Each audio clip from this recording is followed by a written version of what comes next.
Hey folks, how you doing? I'm out here actually somewhat close to Boston, just Middlesex County, general area, looking at a real interesting member of the family, Orobancaceae, a plant that I almost thought I wasn't going to get a chance to really talk about, but as luck would have it, it's right here and it's on its way out, but it's still in bloom. This is Pedicularis canadensis. This is one of the Louseworts. Alright, so Orobancaceae, broadly, is a family that's almost entirely comprised of parasitic and hemi-parasitic plants.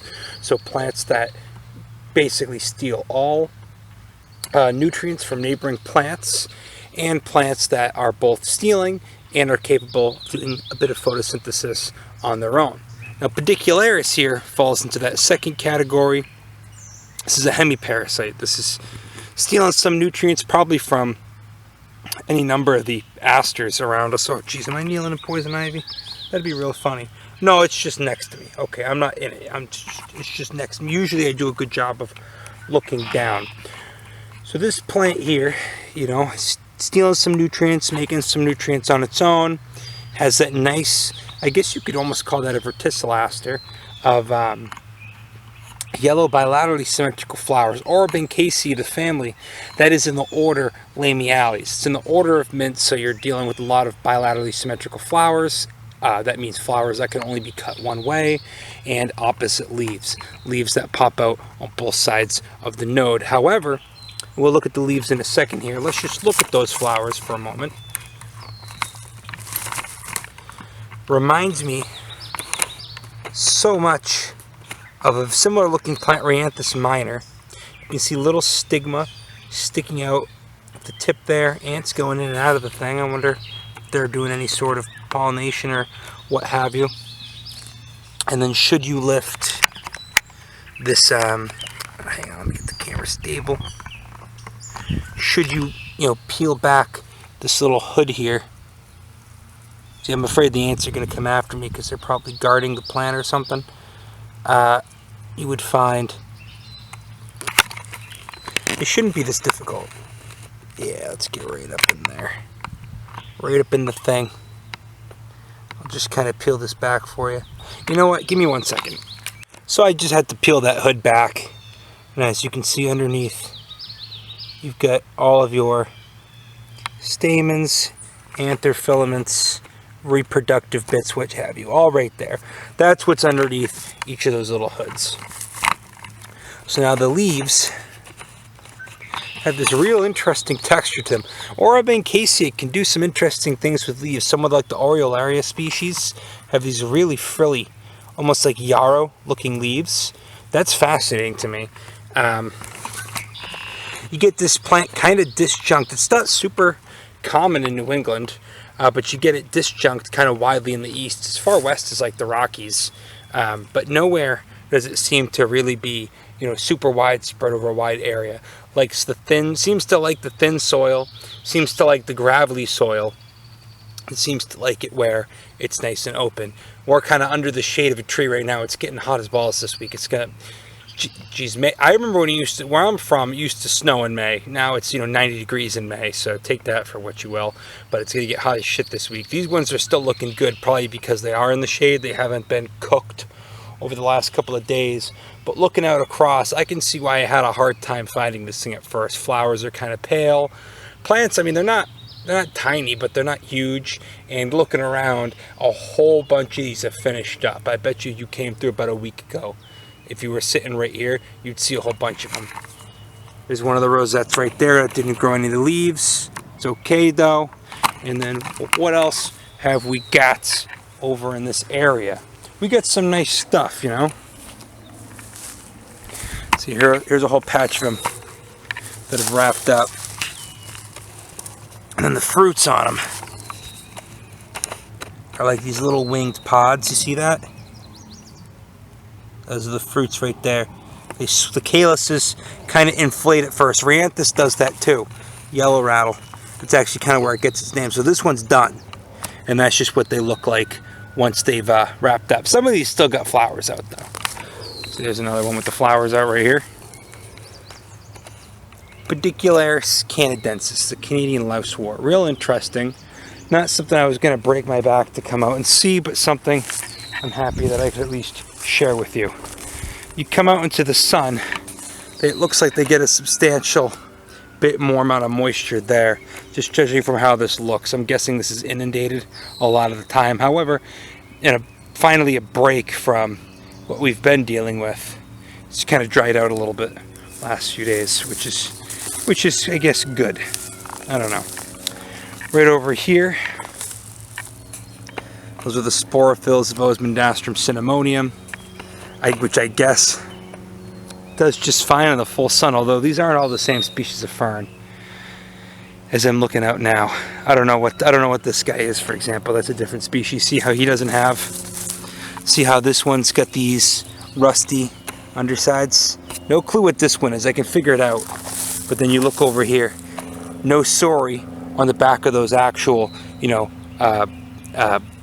vegetative leaves, and that central sporophyll. You got two different species of fern here, maybe three, maybe a myriad of ferns.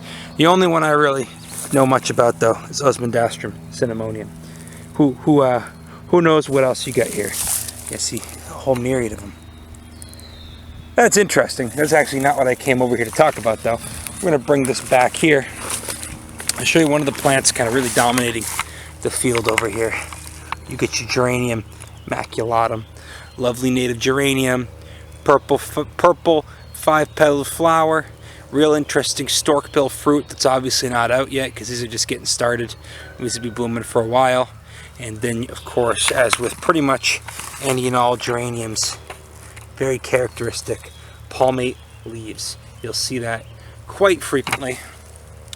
What else you get here? Some kind of Rubus. Maybe a Dewberry or something. You can figure that out after. Definitely Rubus, Rosaceae, raspberry and blackberry genus. You've got your fragarias, your strawberries, which this looks like it was once an agricultural field. Probably why the soil here is so leached and sandy anyway. Little fragaria down there. Who knows what species? They hybridize really readily.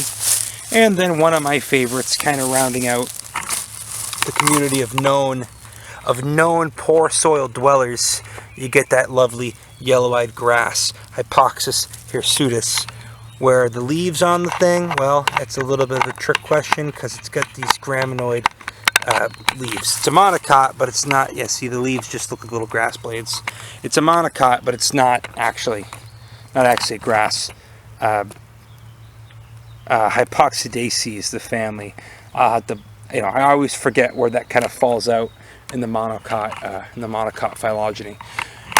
So that's kind of the immediate community right here. You get your Hypoxis, Pedicularis, ton of geraniums, weird little dry community of ferns, but who knows, maybe this fills back up with water if it gets stormed on. And then obviously, you've got your stuff over here like clearly solidago species that are, waiting. They won't be going off until the end of summer or the fall. They're just barely getting started right now. They'll grow 3, 4, 5 feet tall before they bloom in the summer. It's getting hot. I don't love this, I'll be honest with you, I don't love this. So I'll take a couple pictures here just for the iNat record, and then I'll show you one or two other things. There's actually another plant in the family Orobanchaceae growing here, one of my favorites. I swear I saw it was an Aphyllon uniflorum, which I've already seen that this year, but whatever. I realize I can show you things twice because on any given day I might be doing justice to different species respectfully. Why don't you plant some native geraniums? Why don't you do it? You could plant this and your mother-in-law wouldn't even hate it, She wouldn't know the difference. You could tell her you picked it up at Home Depot. You start telling people, oh, it's a wildflower. They just think, oh, aren't those? I just had this conversation this week. They're like, oh, I'm into botany. And they asked me, oh, do you know how I can get my grass to grow? And I'm like, well, actually, I think that realistically, nobody should have lawns, but what the hell do I know? And then I was talking about, oh, I like native plants. And then the reaction is, oh, aren't those just weeds? And, oh, why, yada, you're all right, kid. You know what I'm saying? You're all right. But, yeah. You could plant those in your garden bed. No one would know the difference. Meh. So the Aphyllon wants to hide from me, but here's a different parasitic plant. Different family too. This is another one that just really likes the shitty sandy soil. Another plant-on-plant parasite in the family. Well, it used to be in the family Santalaceae, the mistletoe family. I guess it's in its own family. I don't know what's more interesting, the fact that this is like a mistletoe, a terrestrial mistletoe. It's a hemi-parasite. It's still doing some photosynthesis, or that it's, you know, the only species in its family. Either way, some interesting factoids about this one. Bastard Toadflax is the common name. Comandraceae is what people say it's in. Really widespread plant all around the world.